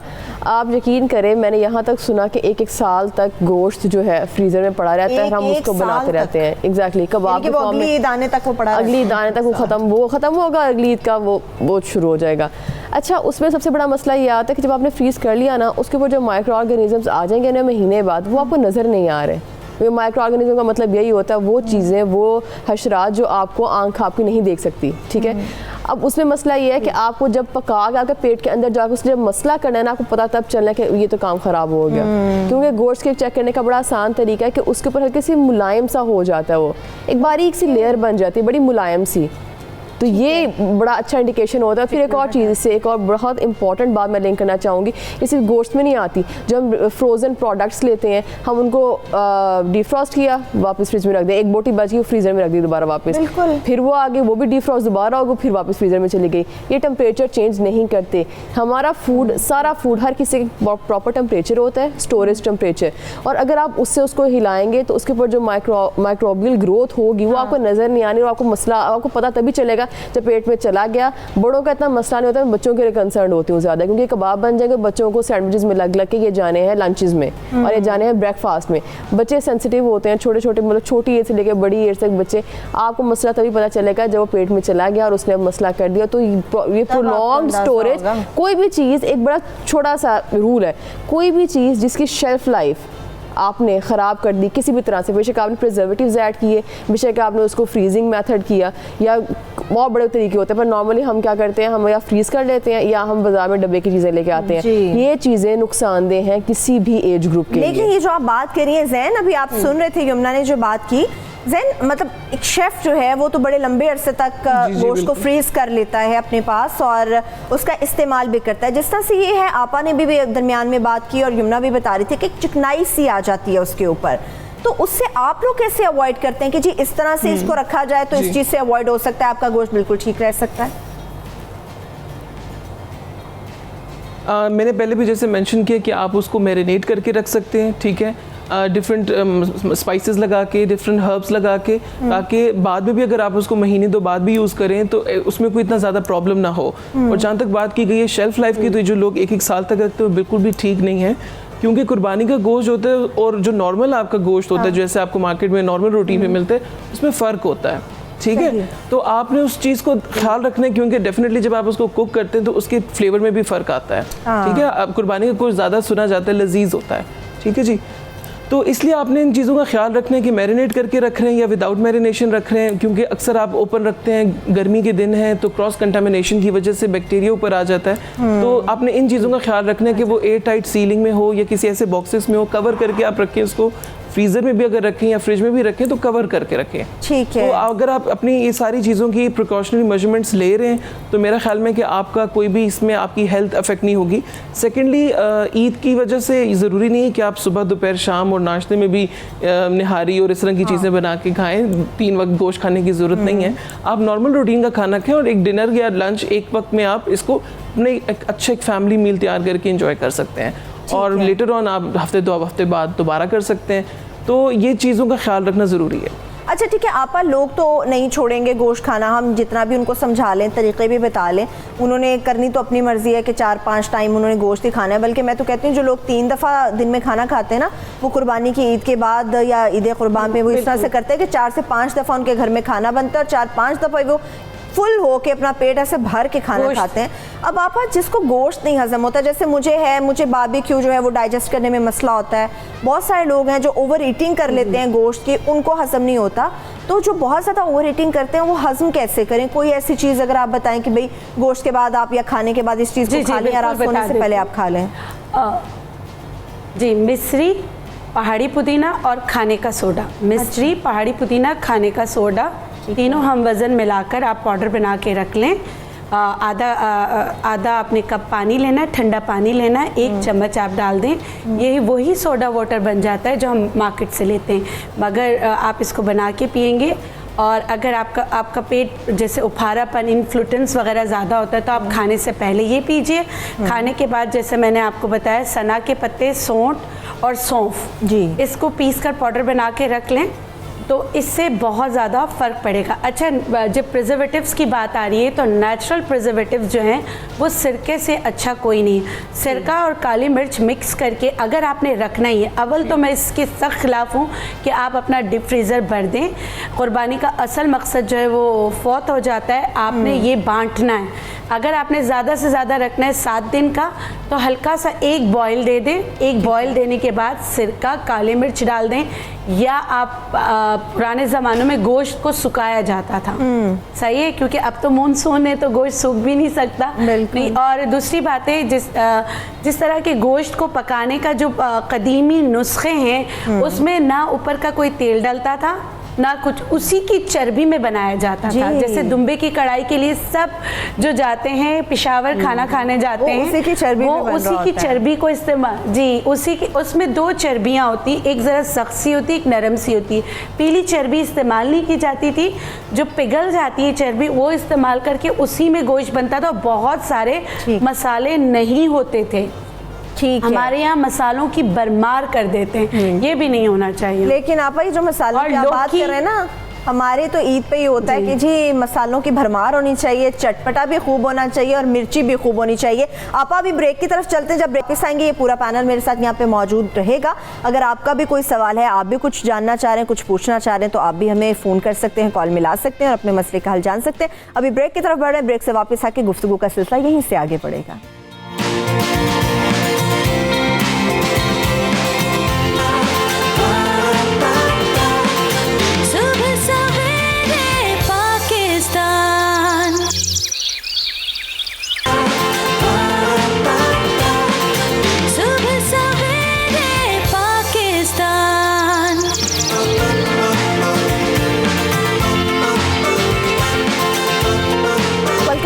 कुर्बानी के हवाले से ख़ास तौर पे बात चल रही है और इस पैनल में हर डॉक्टर भी हमारे पास मौजूद है, हमारी ग़ज़ाइयत मौजूद है, हमारी प्यारी सी आपा मौजूद है, मेरे प्यारे से अच्छे से कसाई भाई मौजूद हैं यहाँ पर, जिनसे आप टिप्स ले सकते हैं, बहुत सारी बातें पूछ सकते हैं, और हमारे अच्छे से जैन हमारे साथ शेफ़ मौजूद है, उनसे बात हो सकती है। अच्छा डॉक्टर फरवा, मुझे ये बताएं, एक तो होता है कि कॉन्सेप्ट ये होता है कि जी अब चलें आपने 4 टाइम्स गोश्त खा लिया, आपने 5 टाइम्स खा लिया इन अ डे, तो उसमें हमारे सबसे होता है मुझे गार्लिक नान चाहिए, मुझे कलवंजी नान इसके साथ चाहिए, मुझे रोगनी नान इसके साथ चाहिए, वो नाश्ते में चल रहा होता है।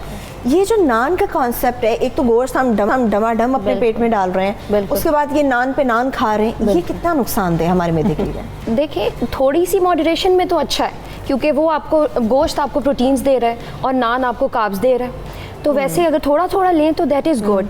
बट ऑब्वियसली अगर आपने 5 दफ़ा जैसे आप कह रही हैं गोश्त भी खाना है, ऊपर 2-2 नान भी खाने हैं, तो वही बात है कि वही छोटा सा मैदा है, किधर जाना है।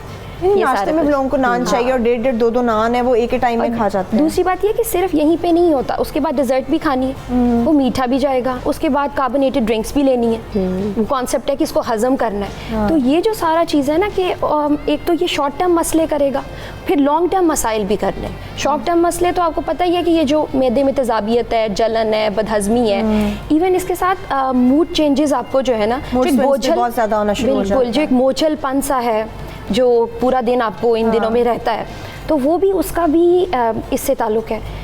ठीक है, तो उसके बाद ये हो गए शॉर्ट टर्म मसले। फिर लॉन्ग टर्म मसले तो जैसे आप लोगों ने अभी बहुत डिस्कस किए हैं, जैसे हार्ट से लेके, जॉइंट से लेके, किडनी से लेके, हर चीज़ को ये अफेक्ट कर रहा है। और अब तो ये कहा जाता है कि जो खासतौर पे रेड मीट है ये कैंसर की वजह भी मतलब कि बन सकता है। खास तौर पे ये जो बड़ी आंत का कैंसर है ये इसी की वजह से हो जाता है। उसकी वजह भी कि आप हर चीज़ का इस्तेमाल करें, कम मकदार में करें। बिल्कुल। और ये एक मैसेज है बहुत सारे लोगों के लिए जो बिल्कुल बहुत ज़्यादा ओवर होके खाना खा लेते हैं। ये हर साल अल्लाह ने चाहा तो ईद का ये मौका आपकी ज़िंदगी में आएगा और आता भी है। इसको अपनी ज़िंदगी का आखिरी खाना समझ के मत खाएं, बल्कि उन लोगों का ख्याल रखें जिनके घर कुर्बानी नहीं हुई, के पास इतनी इस्तात नहीं थी या जिनको ज़रूरत है आप लोगों की, तो इस ईद पे उनका ख्याल रखें।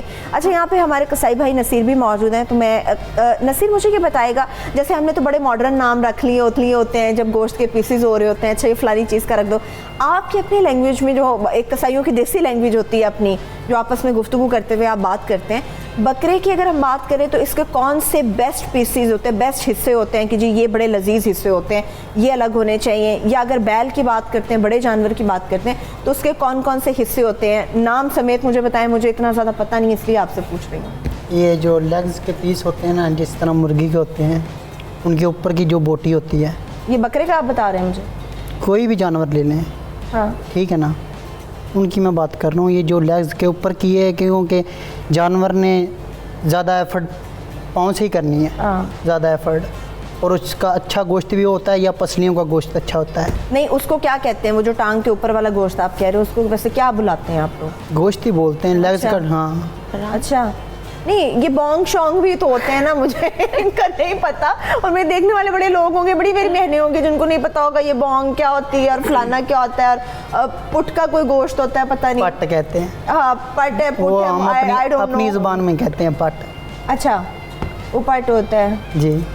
तो मैं इसलिए आपसे पूछ रही हूँ ना कि मेरे भाई मुझे बताएं, जैसे मुझे नहीं पता, मुझे पता है यमुना को भी नहीं पता होगा, डॉक्टर फरवा को वो नहीं ऐसे पता है ना कि अगर कोई बरादरी वाला बैठा हो तो उसके सामने तो हमें अपने बरादरी वाला समझ लेना, बताएं हमें हमें बता दें कौन कौन से हिस्से होते हैं। भाई मुझे नहीं पता, अब मेरे घर कुर्बानी हो रही है तो मुझे क्या पता हो कि कसाई ने कौन सा गोश्त कहाँ रख दिया। मेरी जो लैंग्वेज है ना, उसमें 99% उर्दू ऐड होती है और पंजाबी के अंदर है जो। अच्छा चलो, मुझे मेरे भाई बैल के हिस्से बताओ, पंजाबी जुबान में बैल के हिस्से बताओ कौन कौन से होते हैं जो अच्छे होते हैं, बेहतरीन होते हैं? लेग्स के। और ये लेग्स इंग्लिश का वर्ड है मेरे भाई।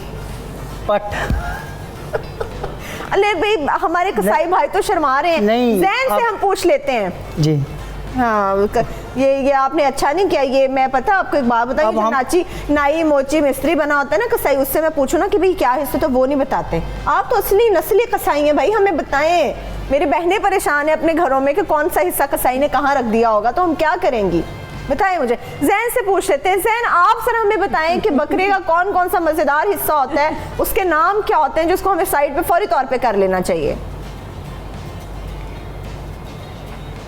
अच्छा, डिफरेंट पोर्शंस होते हैं, स्पेशली जैसे अगर बैल का गोश्त ले रहे हैं या गाय का गोश्त ले रहे हैं तो मोस्टली लोग अंडा कट लेते हैं ताकि उससे अक्सर लोग बीफ स्टेक्स और टिक्का और ये कढ़ाई वगैरह बना लें, वो जल्दी गल जाते हैं। उस पर आपको ये जो होता है पाया पाउडर या मीट टेंडराइज़र वो ज़्यादा नहीं लगाना पड़ता। बाकी जो पोर्शंस होते हैं जैसे पसली का गोश्त हो गया या कमर का हो गया, ठीक है, तो वो आप उस पर थोड़ा सा मीट टेंडराइज़र या पपीते का जो पाउडर आजकल मिलता है जो मीट को थोड़ा सा गालने के लिए और जल्दी गालने के लिए और जल्दी पकाने के लिए यूज़ किया जाता है, वो आप कर सकते हैं। और अक्सर लोगों को मैंने देखा है वो पाए भी पकाते हैं और बड़े मज़े के पाए पकाते हैं जी, लेकिन मैंने खैर कभी पाए पकाए नहीं है, लेकिन मेरी अम्मी ज़रूर बनाती हैं और हम लोग तो ज़्यादातर बारबेक्यू करते हैं तो उसके ऊपर हाँ खाए तो हैं, बिल्कुल खाए हैं, क्योंकि वो थोड़े से ट्रिकी होते हैं और ज़्यादा स्पेशल जो है वो अम्मियाँ ही बना सकती है। हम लोग तो ज़्यादातर ये बारबेक्यू और इस तरह की चीज़ें करते हैं वगैरह, और स्पेशली मेरा भाई हम दोनों मिल के बनाते हैं, उसको मसाला लगाते हैं। अब तो आपको रेडीमेड मसाले भी मार्केट में अवेलेबल मिलते हैं, लेकिन जो अपने मसालों का मिक्सचर बना के जो उसकी मैरिनेशन करनी होती है वो ज़्यादा मज़े की होती है। लेकिन ज़ैन ये जो आप कह रहे हैं तो ना कि इसी तरीके से आप डिफरेंट पाए बहुत अच्छे बनाती हैं, लेकिन मैं आपको थोड़ा सा दुरुस्त कर दूं, मेरे ससुर भी पाए बड़े अच्छे बनाते हैं, बहुत आला पाए बनाते हैं वो भी। अच्छा हाँ जी। जी अच्छा, वो तो बिल्कुल ऐसे ही है। अच्छा आपा मुझे ये बताइएगा, एक जो सबसे इम्पॉर्टेंट इशू आता है हमें नज़र इस ईद के बाद, वो ये होता है एलर्जी, या इस ईद के ड्यूरिंग हमें नज़र आ जाता है। बहुत सारी ख़वातीन ने वो गोश्त जब धो रही होती हैं, हाथों में उठा रही होती, पकड़ रही होती हैं, उनके पैकेट्स बना रही होती हैं, हाथों में एलर्जी का मसला हो जाता है। बहुत सारे घर के ऐसे अफराद होते हैं जब गोश्त खा लेते हैं तो उनको एलर्जी का बहुत ज़्यादा मसला हो जाता है। इस एलर्जी से बचने का ख़ासतौर पर ख़वातीन का बताएं कि तरीक़ेकार क्या है, क्या करना चाहिए उन्हें? देखिए, एक तो चराइता एक जड़ी बूटी है, उसको उबाल के पीने से गोश्त की वजह से होने वाली जो एलर्जीज़ है बॉडी में, उसमें काफ़ी फ़र्क पड़ता है। और जहाँ तक आपने गोश्त का पूछा था कसाई भाई से, तो आयुर्वेदिक से या नेचुरोपैथी होने की हैसियत से मैं कुछ बातें आपके साथ शेयर करना चाहूँगी जो लोगों के लिए बहुत अच्छी है। कि अगर कोई बहुत ज़्यादा बीमार होता है, इम्यूनिटी बिल्कुल ख़त्म होती है, तो गाय की जो दुम होती है, अच्छा, वो बेहतरीन होता है उन लोगों के लिए जो बार बार बीमार होते हैं। अच्छा। और जिनको मतलब कि जिनकी, जी बिल्कुल, ये मैं आपको आयुर्वेदिक के हिसाब से बता रही हूँ, सही है। अच्छा, जिनको जैसे ज़बान के मसाइल होते, छाले पड़े होते, सब कुछ हो रहे होते, तो बकरी की ज़बान का अगर वो उसको पका के खाया जाए बहुत अच्छा है। सबको पता होगा कि कलेजी बहुत अच्छी है क्योंकि फुल सोर्स ऑफ आयरन है, जिनका ब्लड नहीं बनता उनके लिए बहुत अच्छा है। लेकिन एक और है तिल्ली, तिल्ली फेंक दी जाती है। तिल्ली को अगर उसमें थोड़ा सा तल के और उसको भून के खाया जाए तो ये शुगर पेशेंट के लिए बहुत अच्छी होती है, कि शुगर पेशेंट और जिनको खून नहीं बनता जिगर, मतलब कि जिनका खून नहीं बन रहा होता, तो उनके लिए बहुत अच्छे होते। तो अगर आप स्पेसिफिक पार्ट्स देखें, जैसे हम जो हड्डियों का सूप पीते हैं, वो कहते हैं जिनके हड्डियों में बहुत दर्द हो रहा होता है उनके लिए बहुत अच्छा होता है। अच्छा। पाए, जिनके पाँव में दर्द होता है, और या जिनके हड्डियाँ कमज़ोर होती हैं, वो उनके लिए बहुत अच्छा होता है। तो हर हिस्से का गोश्त, अगर आपको कमर में दर्द हो रहा है तो जैसे कमर के उसका हिस्सा है, ये आयुर्वेदिक के हिसाब से जो पुरानी थॉट्स है, स्कूल ऑफ थॉट, उसके हिसाब से हैं। लेकिन मैंने इस जदीद दौर में भी इनके बहुत फ़ायदे देखे हैं। बहुत सारे ऐसे लोग जो बिला वजह बीमार होते हैं, पता ही नहीं इस तरह कि क्या है, सारे टेस्ट क्लियर आ रहे होते हैं। अच्छा। तो अभी कुर्बानी में जो गाय की जो दुम होती है उसमें बड़ा पावरफुल होता है। आपा, ये जो दुम की आप बात बता रही हैं, दुम की बात आप बता रही हैं, इतने इसके फायदे हैं, मगर दुम तो कसाई ले जाते हैं। ये कसाई ले, ये देखे हंस रहे हैं मेरे पास बैठे, दुम कसाई ले जाते हैं। दुम नहीं लेके जाते हम लोग। मुझे तो दुम कभी नहीं मेरे भाई नजर आई, किसी घर के जानवर की दुम नहीं नजर आती बाहर पड़ी हुई हमें। दुम नहीं होती वो, क्या होता है? गोश्त के साथ ही होती है उसको। आपा, अच्छा मुझे एक बात बताएं मेरे भाई, जी जी, ये जब तक जानवर जिंदा होता है तब तो हमें दुम उसकी नजर आ रही होती, कुर्बानी के फौरन बाद कहाँ जाती है वो दुम, बताओ जरा। अगर कसाई नहीं लेके जाते, घर वालों को फायदा नहीं पता, कहाँ जाती है? गोश्त के अंदर जाती है। गोश्त खाल जो है ना, नीचे का हिस्सा जिसके ऊपर बाल होते हैं, है ना, वो खाल के साथ ही होती है। आपा मुझे ये बताएं, जिसने दुम रखनी हो उसको वो किस तरह से महफूज कर सकता है, ये बताएं मुझे। बस उसको हल्का सा एक उबाला दे दे, सिरका, काली मिर्चें और थोड़ा सा नमक, अगर आप नमक इस्तेमाल करते हैं, ठीक है, तो उस तरह करके आप जो है ना उसको रख सकते हैं। अगेन उसमें पानी बिल्कुल नहीं होना चाहिए।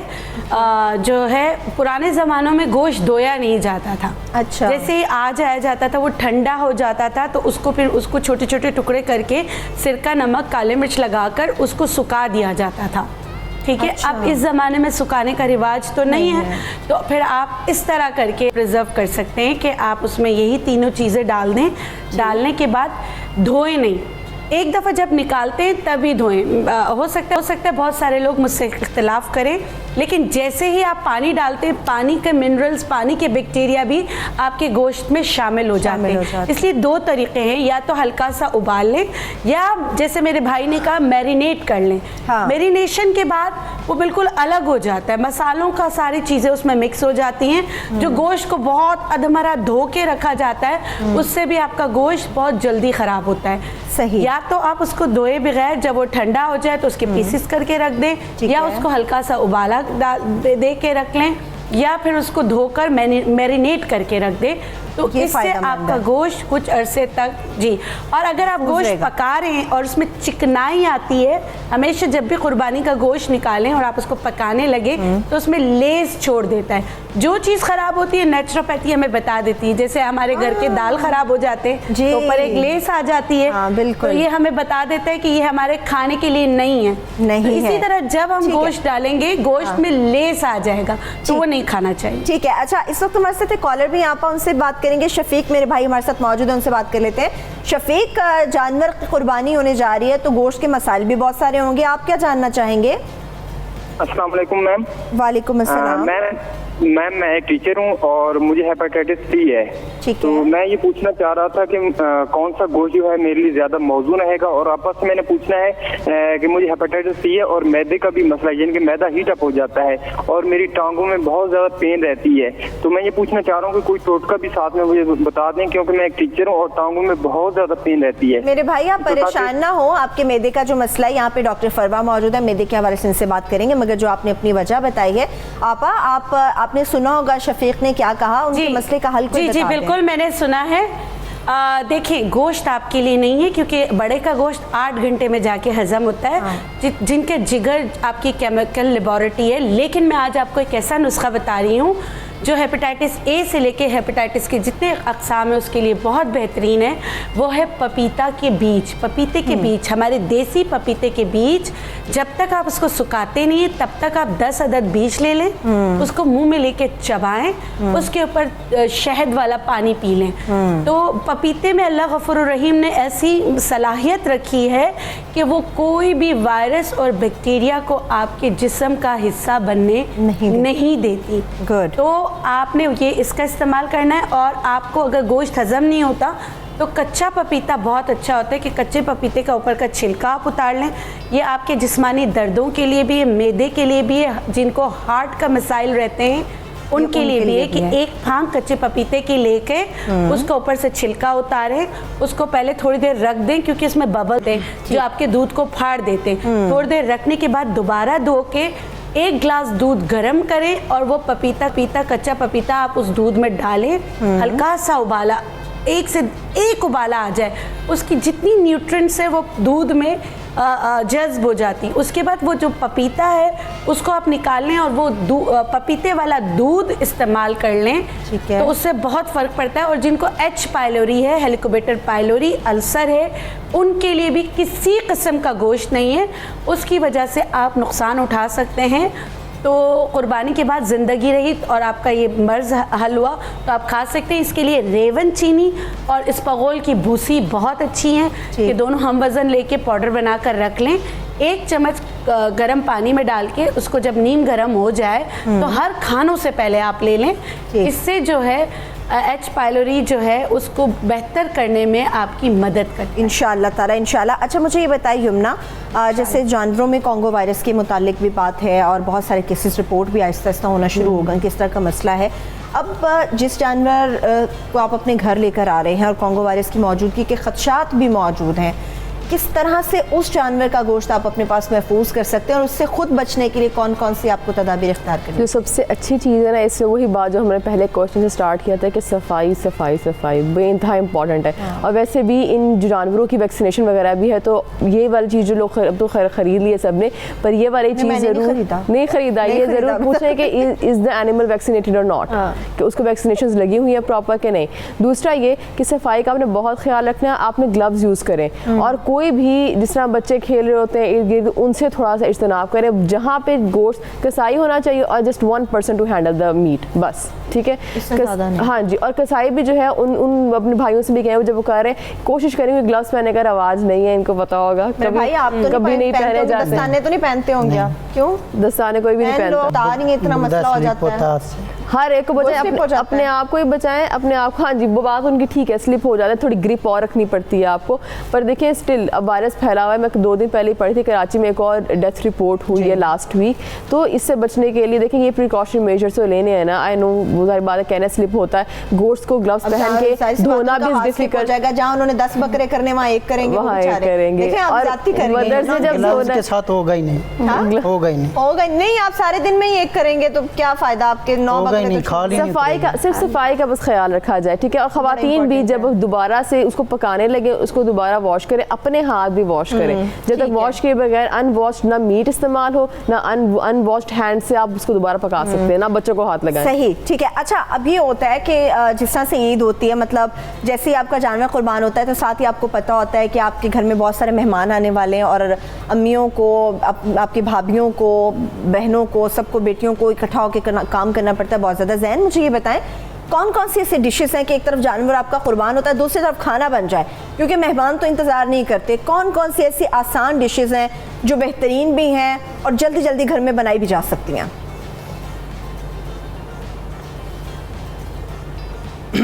अच्छा, सबसे पहले तो मैं ये चीज़ मेंशन करना चाहता हूँ कि आसान मेरे ख्याल में नमकीन गोश्त, पुलाव, कढ़ाई, स्पाइसी कढ़ाई अगर आप बना लें थोड़ा सा घी के साथ तो वो ज़्यादा मज़े की बनती है। या अगर आप उसमें थोड़ा सा चर्बी भी ऐड करना चाहते हैं फ्लेवर के लिए तो आप वो भी ऐड कर सकते हैं, उसका ज़्यादा मज़े का एक जायका आता है। उसके अलावा सिंपल छोटी छोटी बोटियाँ करके आप उसको मैरिनेट करके रख लें ओवरनाइट कवर करके। और मैरिनेशन में ज़्यादा चीज़ें नहीं, आजकल तो रेडीमेड मसाले भी मिलते हैं, लेकिन अगर आप अपने मसालों से करना चाहते हैं दही के साथ मिक्स करके तो आप वो भी करके मैरिनेट करें। और नेक्स्ट डे ओवरनाइट मैरिनेट करने का मकसद ये होता है कि उसके अंदर जो फ्लेवर आता है ना स्पाइसेस का वो ज़्यादा अच्छे से इन्हांस हो जाता है। लेकिन अगर आप उसको जल्दी जल्दी करके रखेंगे तो वो फ्लेवर इन्हांस नहीं होता, ठीक है।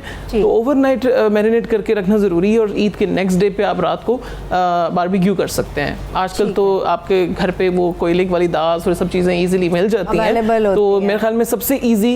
और यंगस्टर्स को आजकल ये चीज़ें जो बारबेक्यू है ये बहुत ज़्यादा अट्रैक्ट करता है। आजकल हम भी इस तरह फ्रेंड्स सारे गैदर करके अपने और मज़े से बारबेक्यू की पार्टी करते हैं ईद के दिनों में। तो मेरे ख्याल में बारबेक्यू ज़्यादा इजी है। कढ़ाई वगैरह भी आप बना सकते हैं। पुलाव थोड़ा सा मुश्किल हो जाता है क्योंकि अक्सर लोगों को चावलों को हैंडल करने का तरीका नहीं आता, लेकिन अक्सर वो मशी हो जाती है। लेकिन अगर आप अक्सर लोगों की शिकायत होती है कि गोश्त फौरी तौर पे गलता नहीं है, तो उसके लिए वो क्या करें? हाँ, उसके लिए आपको मीट टेंडराइजर यूज़ करना है या पपीता पाउडर आपको मार्केट में इजीली मिल जाता है, आप वो यूज़ करें। सेकेंडली अगर आप लेमन जूस और विनेगर का ऐड करते हैं, ये दो ऐसे इंग्रेडिएंट्स हैं जिनकी वजह से अक्सर लोगों को कुर्बानी की गोश्त से ना एक अजीब सी स्मेल सी आ रही होती है। कुछ लोगों का दिल भी ख़राब होता है। मैंने काफ़ी ऐसी चीज़ें देखी हैं जो लोग कहते हैं कि यार दिल ख़राब हो रहा है, इसमें से कुर्बानी की गोश्त की ना एक स्पेसिफिक सी हींग सी आती है। तो उसके लिए आप लेमन जूस और विनेगर का इस्तेमाल ज़रूर करें, जिसकी वजह से वो जो स्मेल है वो बिल्कुल कंट्रोल हो जाती है और आपको प्रॉपर मीट का फ्लेवर या जो उसकी एस्थेटिक उसका जो है उसका अरोमा। अच्छा ज़ैन, बहुत सारे लोग हैं जो मतलब ये चीजें नहीं आती, क्योंकि मैंने मोस्टली देख हाँ ज़ैन, बहुत सारे लोग चीज़ें इस तरह से बना लेते हैं, मैरिनेशन भी कर लेते हैं, मगर जो एक तरीका होता है कि जी आप गोश्त को सुखा लें और सुखाने के बाद गोश्त को आप इस्तेमाल कर सकते हैं। ये गोश्त को सुखाने का और फिर इस्तेमाल करने का तरीक़ेकार क्या होता है? अच्छा, गोश्त को मोस्टली लोग उस पर भी कर लेते हैं, जैसे प्रेशर कुकर पे आप उसको सुखा सकते हैं, मतलब उसको थोड़ा सा बॉइलिंग करके। लेकिन मुझे लगता है उसको वो थोड़ा सा ड्राई सा हो जाता है, रबड़ी और चूई सा हो जाता है, उसके अंदर वो एक जूसीनेस नहीं रहती है अगर आप उसको इतना ज़्यादा सुखा रहे हैं, ठीक है ना। तो उसका जो बेसिकली जो गोश्त को जब आप पकाएं जब भी, तो उसके अंदर एक जूसीनेस होनी चाहिए। अगर आप उसको सुखा लेंगे, ड्राई कर लेंगे, चाहे प्रेशर कुकर में भी कर लें तो बॉयल करके भी कर लें आप सिंपली तरीके से। मैंने अक्सर देखे हैं लोग करते हैं। और यखनी में इस तरीके से यखनी निकाल के जो ड्राई गोश्त होता है उसको आप निकाल के पकाते हैं। मतलब आप उसको इतना ओवर कुक कर लेते हैं ताकि वो ड्राई हो जाए, ठीक है। उसको रेशे तो उसके निकलते हैं, वो तो बड़ा अच्छा लगता है, लेकिन वो बहुत चुई और रबड़ी सा हो जाता है उसका टेक्सचर, यानी कि सही मेरे ख्याल में वो ज़्यादा अच्छा नहीं है और उसकी जितनी भी न्यूट्रिशन फैक्ट्स हैं वो सब ख़राब हो जाते हैं और वेस्ट भी हो जाते हैं। आपा जो देसी तरीके से सुखाना चाहता है, अब जिसको नहीं पता कि जिस तरह से ज़ैन से हमने कुछ तरीक़ेकार पूछे, देसी तरीके से वो किस तरह से सुखा सकते हैं, फिर इस्तेमाल कैसे हो सकता है उसका? देखिए, उसके बहुत ही पतले पतले पतले पतले टुकड़े करने के बाद एक दफ़ा आप माइक्रोवेव में चला दें। उसके बाद सिरका, नमक और काली मिर्च डाल के उसको फिर हवा में सुखाया जाता था, धूप में सुखाया जाता था, वो सूख जाता था। सही है, उसको कच्चा ही सुखाना चाहिए। और जिनका गोश्त नहीं गलता, इसके लिए मैं एक टोटका बता रही हूँ जिसकी कोई साइंटिफिक एविडेंस नहीं है, कि आप स्टील का चम्मच इस्तेमाल करें, उससे जो कुर्बानी का गोश्त है वो गल जाता है। क्या बात तो है। ये मैंने भी आजमाया, आप लोग भी आजमाएं। मैं तो जरूर आजमाऊंगी। हम जैसे डोई इस्तेमाल जो डोई हम इस्तेमाल करते हैं वो नहीं, और हल्के आंच पे। हमारे यहाँ कुर्बानी के गोश्त को बहुत तेज़ आंच पे पकाते हैं जिससे वो गलता नहीं है। आप बनाएं और ढककर, मतलब आपने प्रेशर कुकर में नहीं, आम उसमें ढककर हल्के आंच में पकाएं, पानी ज़्यादा नहीं डालें। ठीक है। और जो आप डोई इस्तेमाल करें वो स्टील की होना चाहिए, तो गोश्त गल जाता है। ठीक है। अच्छा डॉक्टर फरवा, मुझे लास्टली आप ये बताएं कि जिस तरह से बहुत ज़्यादा जब खाने बनेंगे डेफिनेटली ये अटैक करते हैं आपके स्टमक के ऊपर, तो इनसे अवॉइड कैसे किया जा सकता है? या आप कुछ सैलेड इस तरह का बता दें कि जो लोग चटपटा नहीं छोड़ सकते वो सैलेड में ये चीज़ें ऐड कर लें तो वो स्टमक के प्रॉब्लम से बचे रहेंगे। देखिए वही बात है कि स्पाइसी फूड को अवॉइड करें। स्पाइसी मतलब स्पाइसेस डालें ज़रूर, ऑब्वियसली थोड़ा सा तो चटपटा हमें सबको अच्छा ही लगता है, लेकिन उसको कम अमाउंट में डालें, ठीक है। और दूसरी चीज़ ये है कि जो चीज़ें ज़्यादा मसला करती हैं, साथ में जो कार्बोनेटेड ड्रिंक्स हैं वो अवॉइड करें, क्योंकि वो जिस चीज़ को मज़ीद एग्रेवेट कर देती है, वो सबसे ज़्यादा इस्तेमाल होनी है। और अगर किसी को फिर बहुत ज़्यादा प्रॉब्लम हो रही है तो फिर इन 3 दिनों में वो मैदे का कैप्सूल खा लें। अच्छा, यानी कि चटपटी चीज़ें उनसे अवॉइड करें। इसके अलावा कोई ऐसी चीज़ आप बताएं यमुना जो ऐड होनी चाहिए सैलेड के अंदर? सैलेड के अंदर, सैलेड के अलावा टी की मैं बात करूँ, पहले कावे की बात करूँगी कि आप जब खाना खा रहे हैं, एक तो ये टाइमिंग्स फिक्स रखे हैं, बस ये नहीं कि जब खाने सामने आया कि मेहमान आपने जिस तरह स्टार्ट में बात की थी, मेहमान तो बेवक्त आते रहते, तो हर मेहमान के साथ बैठ के नहीं खाना शुरू कर देना। सैलेड में जो ठंडे आपको लगते हैं, जिसमें सलाद के पत्ते, धनिया, पुदीना और खीरा आता है, ये चीजें आपको लाजमी ऐड करनी होगी। Thank you so much Yamuna, बहुत शुक्रिया आपका। डॉक्टर फरवा आपका शुक्रिया। आपा आपका भी बहुत बहुत शुक्रिया। Jain thank you so much, आपने भी ज्वाइन किया। और मेरे कसाई भाई आपका भी बेहद शुक्रिया, आपने भी, लेकिन आपने अपने हमें बताया नहीं कि देसी जुबान में कौन कौन से नाम होते हैं जानवरों के मुख्तलिफ हिस्सों के।